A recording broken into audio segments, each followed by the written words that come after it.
Hey, storyteller, storytelling on. It's for the Lord RPG, the Dark Ages. I'm going to be doing a little bit here on conversion, how to play conversion as a Christian in a role-playing game. But first, little ad here: the Kickstarter for the Lord RPG, the Dark Ages Church Missions it's fully funded. So hey, yes, awesome. But I only got 8 backers, which is a little sad. Thank you, 8 backers, by the way. Thank you. I really appreciate it. They put a lot of money. Only 8 days to go. A little weird thing though. Very strange. Very kind of frustrating, but it's okay. I'm happy. But the pledges, when I first did this, when I first did my massive email and did all this, the rewards are all gone. As you can see here, I left them in there, but they're all gone. 0 backers. I don't know, it just says they're all gone. It was very strange. And when I contacted Kickstarter, they just said it was a bug or something. Weird happened there. Oop, let me turn off this music. So I decided just to continue with it because that's just the way things are. Okay, so but anyway, it's there if you guys want. 8 days left, at least on this recording of this video. But I'm working on it. I'm working on it right now, and this is actually one of the maps I'm building out a little bit. I want to build it out a little more. This is a conglomeration of several different playtests and adventures using this, and I'm actually going to build out the mine. It was the mine that I used for all the playtests were relatively small because I wanted to play through this really quickly. But if this is for a regular game that you guys are having, I can totally. I'm going to build out an optional bigger mine or something right here that you can go exploring in and do some deep mining dives, just for the fun of it. Because I don't know why this guy's down here. Not every, oh yeah, you can be there. Not every, the story is about evangelism and church planning, but it's also about having fun role-playing game things like dungeon delving, and dungeon crawls and exploration and stuff. So there's a lot of non-Christian, aspects of it. Which is good. It's a good thing to have that. So, but I want to talk about conversion right now, converting pagans. And there's a relatively simple way of doing it. And right here, you see here on the right is this is basically a conversion level. I got pagan or Christ-like, D8. You roll a D8 for the blacksmith, even the sorcerer, the witch, the bandit, the mayor, the constable, whoever, or the group of people in the village that what do they act like? What do the villagers all think? Or this group and that group? Or what do the fishermen think? What do the farmers think? It's up to you as a GM to decide which different groups there are that the missionaries are going to interact with. And you roll a d8 and see where they are on this scale of conversion. Obviously, if they're 8, they're either Christian or they want a church in the area, kind of a thing. And obviously 6 and 7 are good. 5 and 4 is somewhat neutral. 3 and below is pretty evil. So this is a really good way of helping you decide what the character is going to be like what the NPC, the non-player character. Now, to convert them, the priest, your pastor, or whatever character, any of them can do it. They're going to roll the D20 plus their spirit plus their preaching skill, or maybe it's a speaking skill. It's really up to you all to decide what skill. And in my game, you can pick skills out of the blue. You come up with skills. Preaching, it could be a preaching skill. It could be rebuking. It could be apologetics, debate. It's up to the player how they play their character and how they think of their skill to convert others. You can add blessings to it. If the clergy adds a blessing to himself or to the person doing the evangelism, that's cool. They can add your inspired die, which is extra die. You can add, which is extra die ranks. You can add a die rank aid. So if you have someone with you, have a Christian brother with you or a sister with you, that can just be a simple 1 die rank aid. There's also the aid skill that can actually add more, but that's another rule. Other factors too. There could be for some reason you have an extra bonuses to the roll. You fed the town. You brought in this or that. And I'm going to give you 3 die ranks for that. And in this game, we can keep adding die ranks, right? You can add, I got 32 die ranks, and it turns into a dice pool, right? You convert it. you divide the die ranks by 5. So let's just say 32. That's ridiculously high, but let's just say 32 for the fun of it. Divided by 5 is what? 6 remainder 2. So that's 6 d12s remainder 2 plus your d20 and your spirit. Now the 6 d12 remainder 2 is absurd, but let's just say you got 32 die ranks, and that's the thing. This game you can do that. So you roll and you just pick the highest. Now, if you get 2 7s, which you probably will, but if you do, you explode the dice and you get this huge number, right? So the opposing roll probably will never beat that, but whatever. The pagan roll, generally though, when you do this type of stuff, you're going to get around, if the players are really wanting this to succeed, they're going to get about 10 to 15 die ranks worth of stuff prepared for this preaching. Now, this preaching could happen, and that's generally the case of, like, think about that, like evangelism, like those church evangelists or the tent evangelists. They really prepare the space to really be successful at evangelism, and so that's what that is. And then of course you can have the pagans. Pagans will roll against it, to see who rolls the highest, basically. And they're going to get their own roll. They're going to get their own bonus. They're going to d20 plus their spirit or whatever trait the GM thinks that they should have. Maybe they want to have an intimidate, or intimidate is prowess, actually. So it's referring to prowess. Intimidate. Let me kind of make that clearer. Prowess, as in intimidate. They're being that kind of intimidate. Intimidate. To counter the preaching, or society, or intellect. Maybe they're academic types. And then other factors. And the other factors could be things like a group of them, a mob of them. Maybe they're next to a pagan temple. You give them a die rank or 2 for that.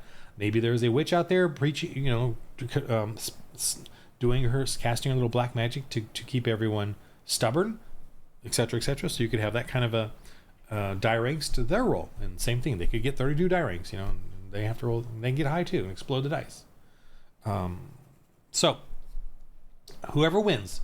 The difference of the win now. Let's just say the preacher rolls and gets a 23 total, and the pagans roll and get a 17 total. So the difference of 23 and 17 is 6. So that half of that is 3. That's the die rank result. 3 die ranks. So that 3 die ranks, in other types of things could be a D8 that you roll for something, but for this, it's 3 die ranks converts it from 3 levels. So if they were evil as chaff, you would now move them to 1, 2, 3 to listeners. So they would become listeners because of the 3 die rank difference. So they're now curious. They're not antagonistic. Obviously, they want to hear more. They're still defensive, but at least they're not going to cause problems, right? You have a chance now. And then their defense is going to get lower because since they're listening, they're not going to have maybe some other factors in there that make them stubborn. So that's the story for that moment, right? They can't just re-preach at the same, you got to use common sense in there. They can't keep re-preaching until they get them to an 8. It's got to be like, this is the preaching for the day, and then they got to move on, hopefully come back to them. Maybe they can bring some reward, or maybe because they're listeners now, the village or whoever it is, they're going to give them more information about the problem in the area or the evil in the area or something, okay? Now, what if they failed and went 3 down and they were evil as chaff, and they went down to violently evil, So what you would do is, if the mob was violently evil, if they moved down there, obviously they would stay at evil. I would keep them at evil as chaff normally, but they go down to violent evil right now because they're angered. They're angered and they start throwing things at them, at the missionaries, and the missionaries got to flee or fight and kill them. I don't or that's the story. And if they obviously the Christians are not going to kill them, I'm assuming. If they do end up killing some, they could probably, you gotta, I don't know. That's your players. You got to deal with that. Okay, I don't have an answer for you there. But it's gonna be terrible. Put the jail or attack, and then the mob will attack. You gotta figure it out. But that is the case. They could get violent, and the missionaries need to run away. Maybe beat a few down just enough that they fall or are hurt, or backing off. Get some denouement rules in so they can calm the people down that way. That doesn't mean they're going to convert them. It just means they're going to stop fighting. So denouement is obviously very important too. denouement is in the combat, and if you fight and hurt a few, they'll retreat and give up, but they still hate you and all that. So that's the basics of doing conversion. And if you can get them up to 8 Christian, like they're going to want to help you set up a church. Even 7 might be okay. Now, some of the people or the blacksmith or whoever may not be at 8, but if you can get the main people that sort of have the desire to set up the church, then that is a success in the game. And funnily enough, you could convert them before you even deal with the bad pagans, and they could want to set up a church. That's part of the story. Now the pagans who are in that area are going to react tougher, I would say, as a GM. I would even make it that I would roll this conversion table with a D8, keep the lowest for the pagans that come in now, because they're going to be aware of the Christians here and much more stubborn and much more resistant to this new church that some of the locals are setting up. It's that kind of a story. So that's the basics. Now let's move on to something else for you. This, by the way, this list here, I think I set up, is throughout the rule book, and I'm putting it. This is the adventure book, the campaign book, by the way. So I'm putting it in here as a little reminder of how to do this at the beginning. And I'm adding in this kind of. I'm testing out the graphics to be a little more interesting, like the background color. I might draw some frame or something. I'm not really sure yet. I'm not graphically inclined, which is kind of a bummer, but I'm gonna try and add a little more of that book formatting and stuff. So this right here is the Pagan Hex Crawl. This is in the rule book, and I'm fleshing it out even more just to give out more stuff. I just did it right here, but I'm gonna and I've done this before, but you can roll out. I'll just do it real quick, but you can roll out sort of what is the paganism of that area, and this will give you some ideas. And again, this is a guide, so you can it'll help you stir on, give yourself a little puzzle to solve in your head, and then you can even add your own flair to it. But I'm gonna roll some dice here for the fun of it, and pull out some real dice, and then local pagan activity. I'm gonna do a die rank. So let's just say D4 is for beginners, and D6 is D8, D10, D12 gets a little harder. So when you see this local pagan activity die rank here, that means you're going to decide, or it's going to be decided based on whatever is happening, the die rank that you're going to roll, which is either D4, D6, D8, D10. So I'm going to just let's just say a D12. I'm doing veteran players. They're coming into this area.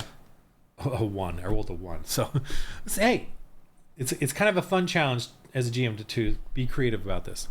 So the veteran holy warriors are coming in this area. They know there's some demon or devil in this area, so they're gonna. Well, here's what they come up against: runs and owns statues in groves where trinket offerings to local spirits or ancestors are placed. All right, runs and owns statues. Okay, so they're gonna see a bunch of little groves with statues that they give offerings to, spirit forest, whatever. Okay, they're because veterans would be like, oh yeah, this is led by a demon. Well, let's roll pagan motive of the leader. I'm gonna roll a D12 again. And so obviously it's a really high chance of getting these scary, getting an 8 here. So let's roll it. Oh, that's on the keyboard. I can't tell what that says. 5. Finding influence seeks power. Has zealots. Getting zealot must negate zealot buffer. Yeah, so there's going to be zealots that they have to get through. So finding influences seeks power. So they're trying to get in with, say, the local governance, but they're not in with the local governance, right? And they're getting a lot of influence amongst the people, amongst the offerings, amongst the statues and groves where they're getting all their wealth from by the offerings. All right, let's see. Modus operandi is sort of what's at the heart of the style of the paganism that's running the area.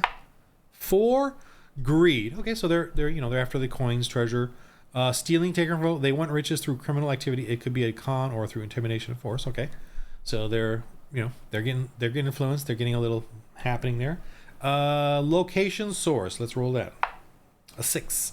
Fortification, stockade, secret. All right, so they got a secret place, so they're gathering all these riches based on running all these statues. So obviously, as missionaries, you're going to go start taking down these statues, these pagan idols, and the zealots are going to come, right? So that's already kind of a cool way.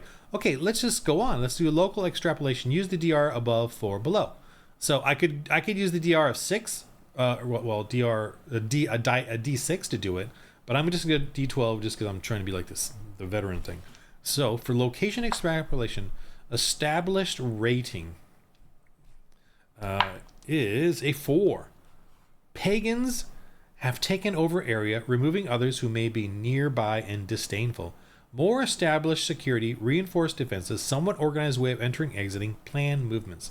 So that's describing the fortification or stockade.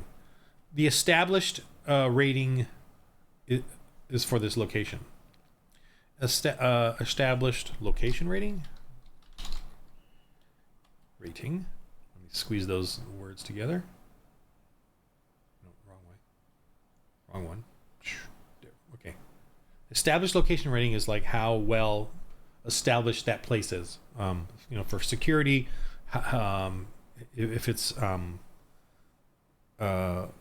well done or just recently moved in. Okay. Extent rating. Let's do this one. D12. 12. Whoa, so maximum. Enhanced 5. Walls, guarded, tower entrance, halls, rituals, and shrines. Guards, priests, slaves, leaders, workers, support, supply, simple dungeon or crypt. Enhanced 5, so I did 5. But add more, D6. Oh, I'll take me another. 6. Secret passages. So they have secret passages there as well. So this is a pretty well-established fortification for the pagans who are running these shrines and making money. Okay, enforcers of the leader. Let's do it. 6. Roll a d4 for 1 below, plus a tough guy with a bear, lion, panther, or large wolves. See, so you can have that's pretty exciting. So you got that kind of tough guy and a 3. Roll a d4 for 1 below.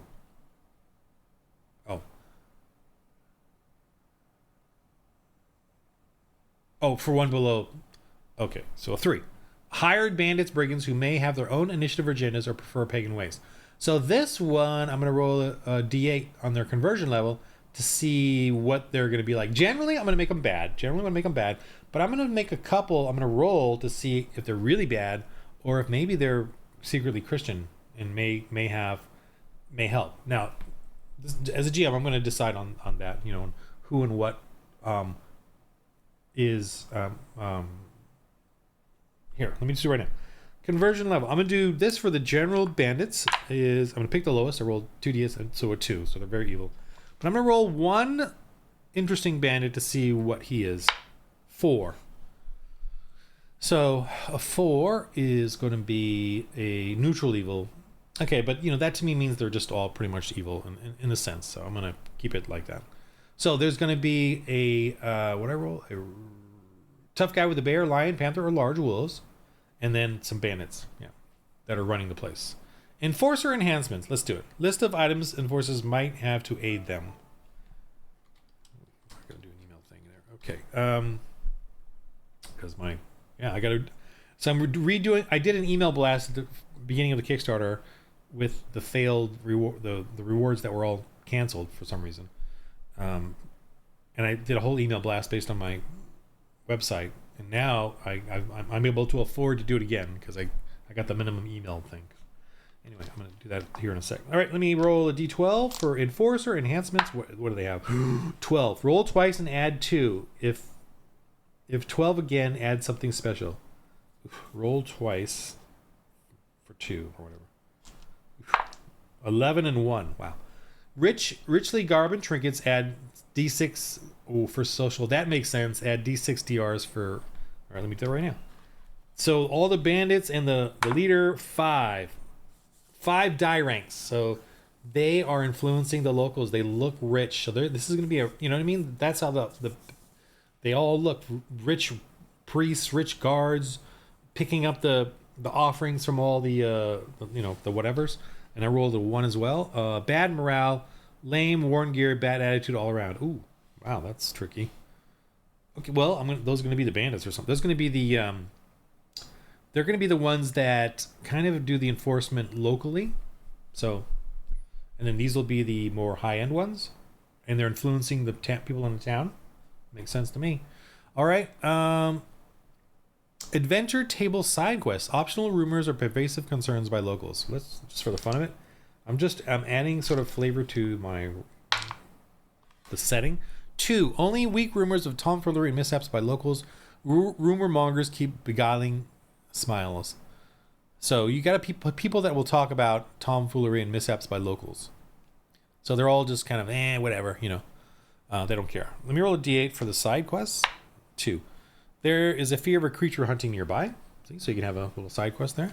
That could be the bear of the, or it could be a like a pet, one of the animals that got loose from the guy that runs the bears. Maybe they got left, or it just could be an animal in the area. It doesn't really matter. Okay, real plot. What the heck? What is that? It is a true and separate story. It is true and a separate story.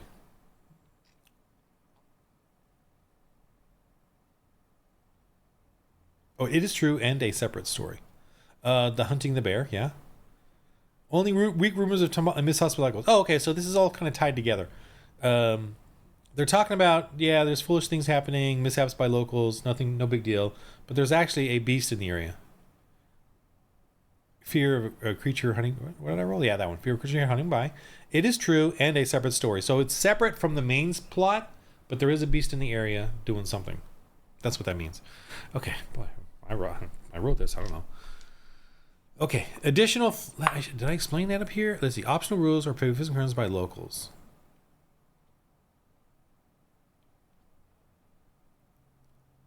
Pervasiveness of side quest. Side quest, real plot. Yeah, that's fine. Okay. Additional flavor. Let me roll the d12. 6. Add a unique and land feature with a pagan altar overlooking or within. A small group tends to the altar. So you can add that in there as well. Cursed table. Bad things are happening beyond the pagan activity. See table after this one for validating possibilities. All right. Let me roll the d12. 2. Evil spirits are causing fear locally with their presence. Bad things occur widespread. I have to think about that. Let me see. Let me roll the next thing. Possibilities, d6. 6. Caused directly by main pagan activity. So evil spirits are causing fear locally with their presence. Bad things occur widespread. So, concerning evil spirits and stuff, they're in the hagiographies, like big time, bigly. So, as much as you would say, we want this to be a Christian thing and be based on reality, but the reality back then, especially in the 6th, 7th century, was even the priests and the monks and clerics wrote about evil spirits all the time. So we need to use evil spirits. So you could have some evil spirits roaming around, ghosts, causing fear. You can have a beast, some kind of beast, scary bear, possessed bear, whatever. So this is like helping you create a sandbox type of thing as well. You have a main plot, but you have some other side things that they can go do as well. And the people are going to be just, it's just a bunch of locals causing mishap and damages. You could even have the pagans who run the little offerings. They're mad that the food at their offerings are getting destroyed, and they come into town to warn everyone, including the missionaries, not to mess with their stuff. But it's actually the beast doing it, right? So that'd be kind of funny. And then maybe the pagans maybe come to the missionaries to tell them to rescue them. I don't know. I'm just giving you some ideas, or giving me some ideas. Levels, thematics, pageantry of paganism. So let's roll this. D12. I don't even know what this means. I wrote it too. 9.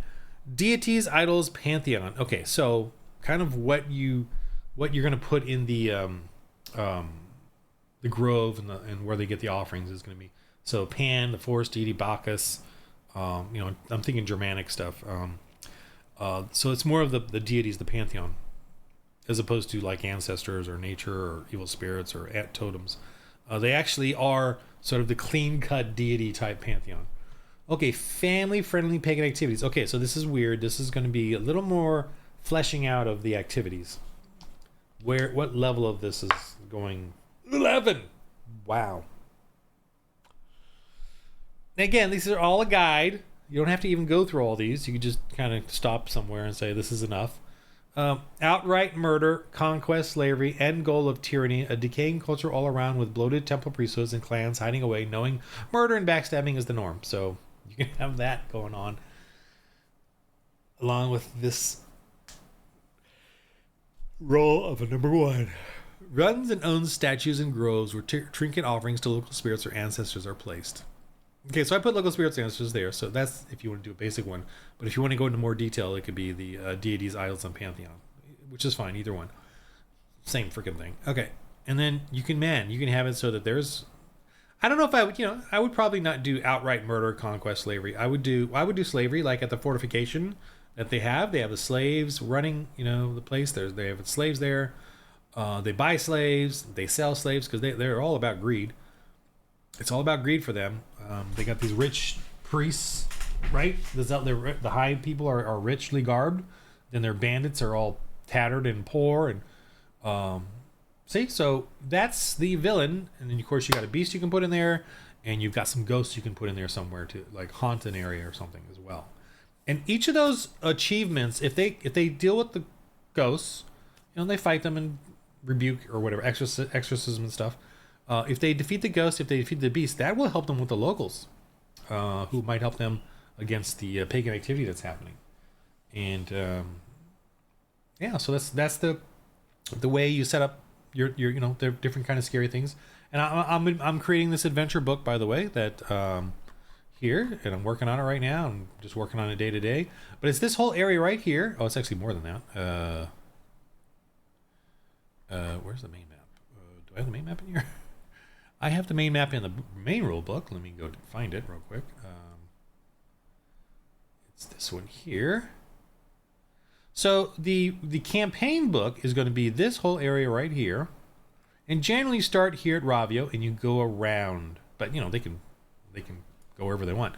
But all the different adventures I have in this campaign that I'm working on, you can see here.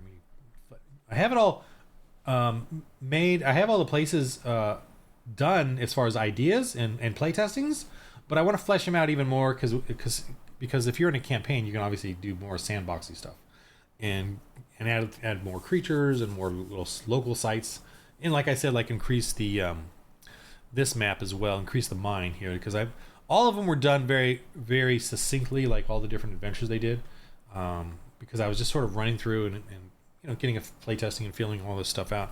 But now that's all done, I want to go ahead and flesh it out more, just so you have more options and more ideas for this adventure or for this area, and then of course for your own ideas as well.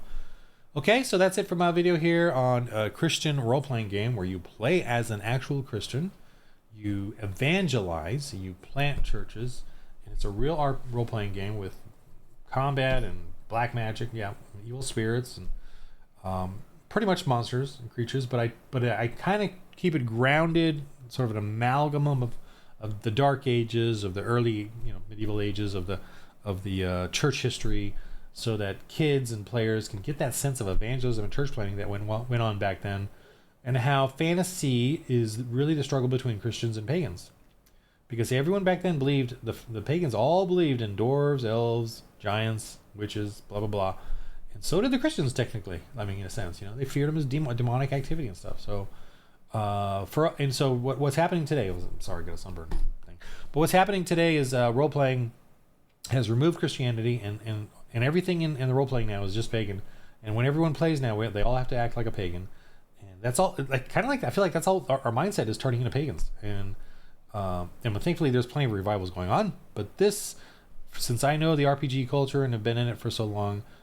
This is my mission field, and the main mission field for me is not conversion right now. Main mission field is get Christians to wake up and say, hey, we can put our faith out there. We can put our faith in the game. And what's going to happen when you actually be your character, you play your character as an actual Christian, you may ask to not play anymore, right? So that should tell you something right there. You should be able to play the character as a Christian. I mean, if you're going to play it as a pagan is a real world religion, by the way. If you're going to play as a pagan, why can't you play as a Christian? Well, this is not in our pantheon. Yeah, but your gods and pantheons are. It's well known that in every world there's the unknown god. It's well known, right? Even in the Sword Coast, even in the D&D, they admit that. So it's well known that an unknown god can be in any world, and et cetera, et cetera. I mean, but really the truth is we have to create a role-playing game that has a Christian foundation in it to to really make a difference.